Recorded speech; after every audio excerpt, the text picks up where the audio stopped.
Saya itu senang berada di tengah-tengah kul itu karena saya belajar banyak.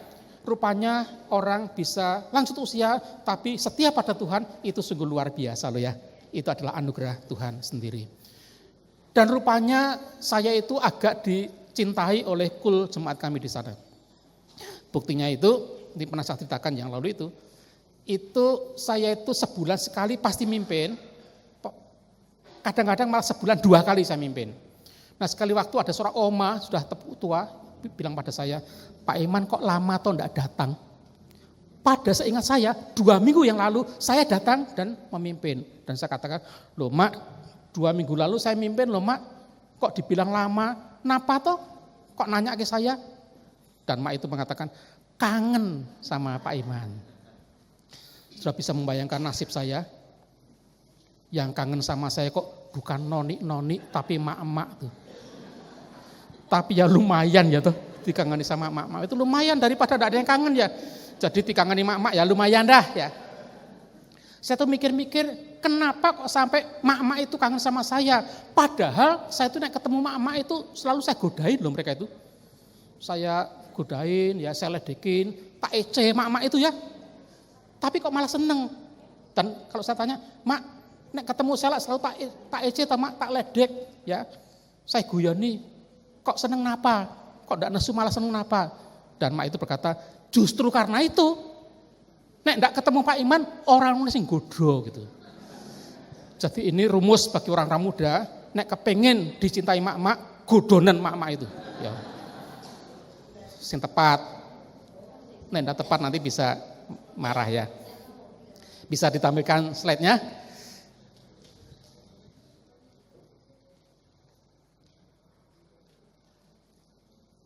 Mana slide-nya? Hah?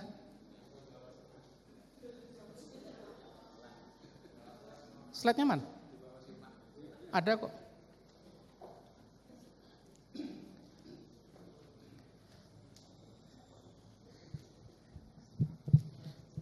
Karena lansia memang harus lambat sedikit ya.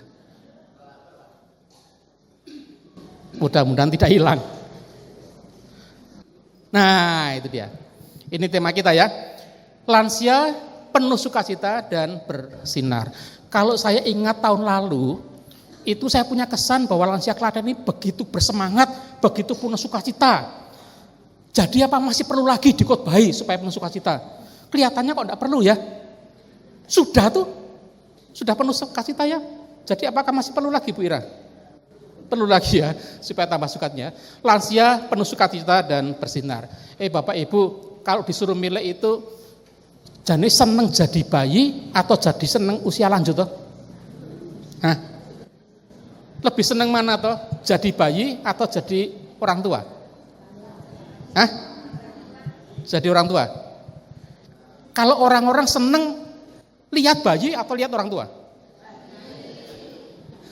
Ini ada yang jemaat punya anak, yo nilai bayi gitu ya.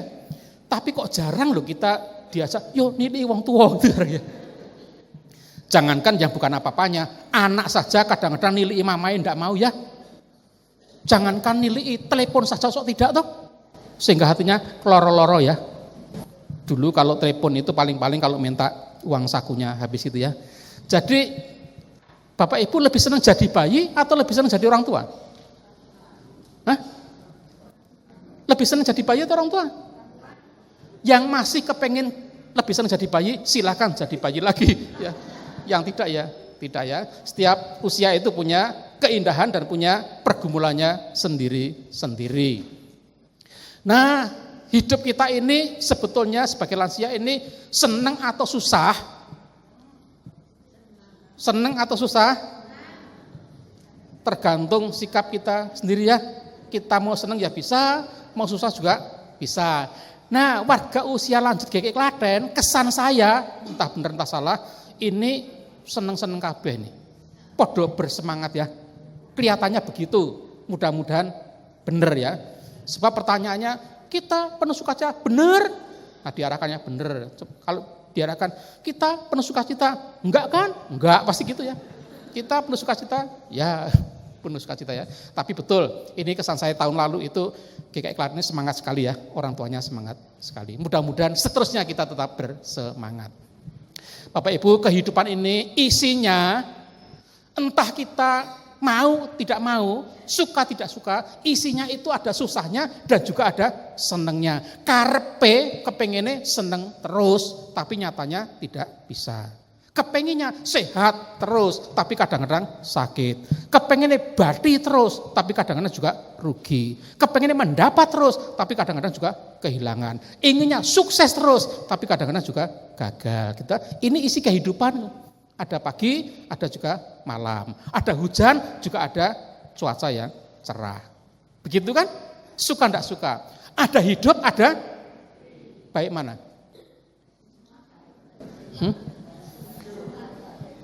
Baik hidup atau mati? Hidup. Loh, kita itu sebagai orang Kristen kan tahu toh, kalau kita mati, kita masuk surga. Siapa yang kepengen masuk surga? Angkat tangan. Coba, enggak semua ini kelihatannya. Siapa yang kepengen masuk surga? Masih belum semua nih, yang muda-muda kita belum nih. Siapa yang kepengen masuk surga? Nah, iya. Siapa yang mau berangkat duluan?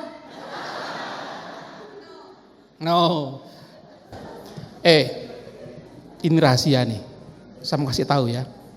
Tapi ini rahasia ya. Jadi rahasia kita bersama.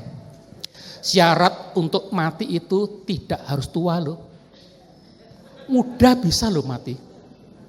5 menit lalu ketemu kita, mati. Oh, mati kok ya udah mati. Kadang-kadang yang sakit malah hidup terus, yang sehat malah mati lebih dulu, bisa ya?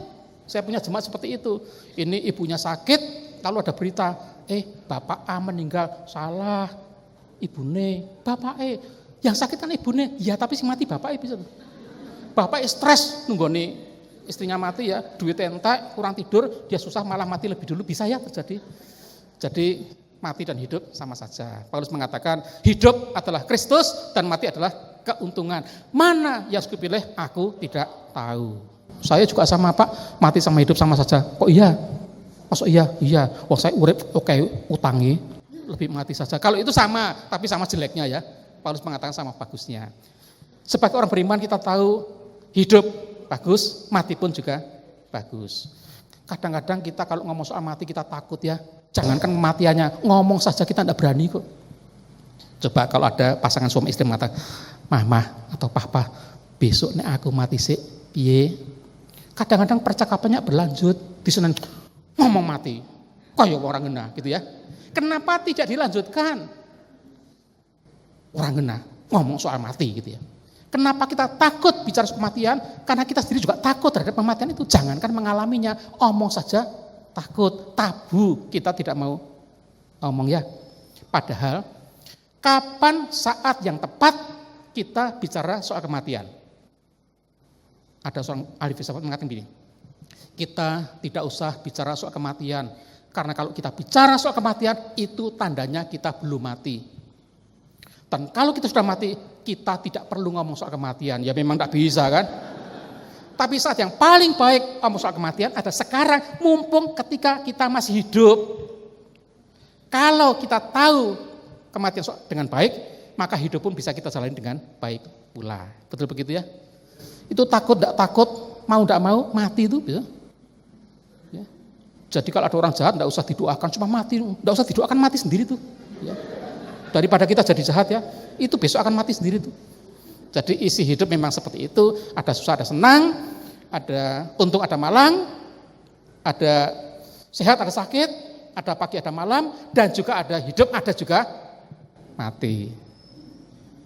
Lagunya apa kalau kematian? Sampai bertemulah ya. Istilah orang mana? Pulang ke rumah Bapa. Jadi kita tidak keluyuran tuh kalau mati.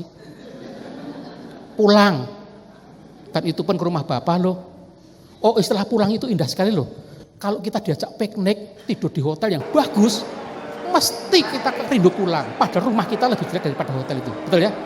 Pulang itu kata yang luar biasa. Nah, kalau kita mati, kita tidak keluyuran, kita pulang. Itu pun pulang ke rumah Bapa.